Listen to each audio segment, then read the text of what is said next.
도대체 3일 밤 계엄군은 어떻게 돌아간 건지 주진희 기자와 뉴스 추적해 보겠습니다.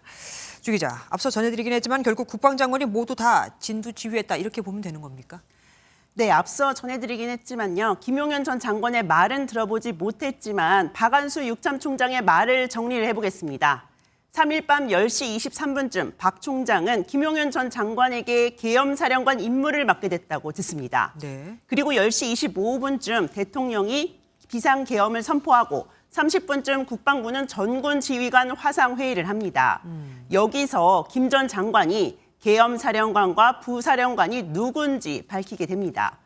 그런데 이 시각 중앙선관위 청사에 계엄군이 밀고 들어왔다고 합니다. 잠깐만요. 그러면 계엄사령관이 임명이 되려는 그 참에 선관위 건물에서 이미 작전이 진행됐다 이겁니까? 네, 그렇습니다. 그런데 이 비슷한 일이 양구에서도 일어나고 있었다는 의혹이 제기됐습니다. 네네. 10시 50분에 계엄군에 의해서 양구구청이 군사정찰을 점거되었습니다. 즉 계엄사령관의 임명 전후에 이미 작전이 실행됐고 있었던 것으로 보이는데요. 네. 이 작전은 국방장관이 지시를 했던 것으로 알려지는데 계엄 때의 작전 지시는 계엄사령관과 대통령이 가능한 것으로 알려집니다. 전국 비상계엄과 관련해서는 장관님께서 위임을 받으셔야 되는데 위임 받으셨습니까? 이렇게 여쭤보고 위임 받았다는 말씀을 듣고 그러니까 결국 국방장관이 권한을 위임받고 미리 준비한 대로 진행을 시켰다 이렇게 뭐 해석해 볼 수 있겠습니다. 그러면은 국회 진입은 어떻게 된 겁니까? 네, 계엄사령관이 된 박안수는 11시 30분쯤 급히 준비된 포고문을 발표합니다. 네. 그런데 이미 그때 서울 인근에 있던 707 부대, 1공수, 수방사 등이 국회로 오고 있다는 사진과 영상이 SNS에 돌고 있던 바로 그때입니다. 전군의 비상 대기가 떨어졌지만 11시 50분쯤 특전사 헬기가 국회에 도착을 했고요. 여기서도 계엄사령관이 모르는 일이 벌어진 것 같습니다.